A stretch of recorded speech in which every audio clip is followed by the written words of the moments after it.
Okay, my wife got this end table. The metal, it's great. It's the fine little, like, I guess modern look to it. But as you can see, top is garbage. It's got, I don't even know if that's real wood.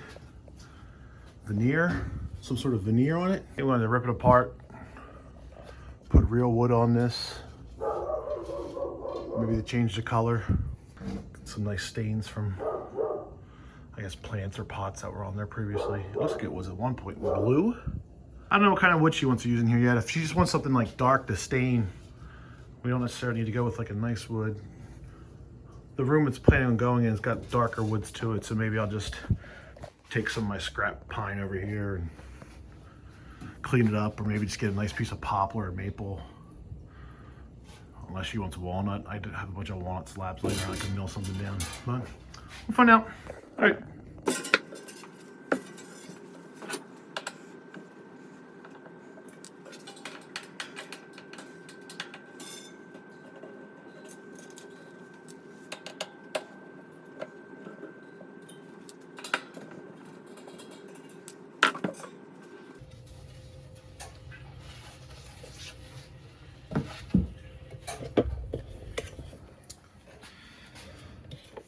Yeah, so as you can see,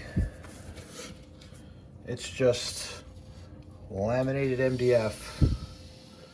So putting any sort of water on it probably isn't the greatest idea. Now, she probably is going to put plants on this, on the finished version of it. So whatever I put on here, I'm going to have to make sure it has some protection against the water. But that is straight up, and I don't even think it's, actually, it might not even be laminated. It might just be MDF with some sort of pattern printed on the top or something. Or maybe like that's just the way it's painted to look like wood. So I'm at my local lumber yard, the place where everyone gets all the cool lumber. Psych! We going poppin', y'all.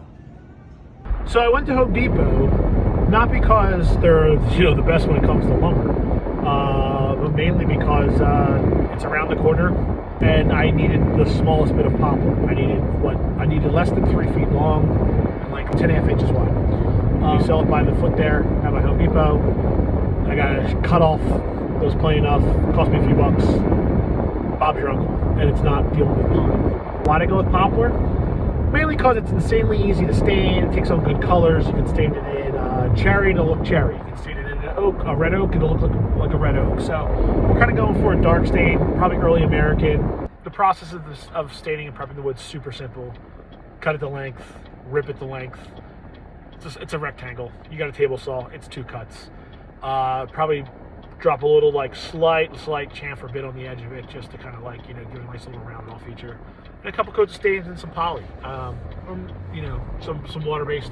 I think I have early American. It's oil based, so I'll probably do it oil based and then throw some on there just to kind of keep it. Just planning on throwing plants on it, so it'll get dirty, it'll get messy, it'll get water on it from like watering the plants and stuff. I'm not making any pretense this wood's going to stay pristine. It's not, but it's sure as hell better than getting like that layered MDF that I showed you earlier on. So that's what we're going to go with. It's how it works. It's how to make it happen. But first, coffee.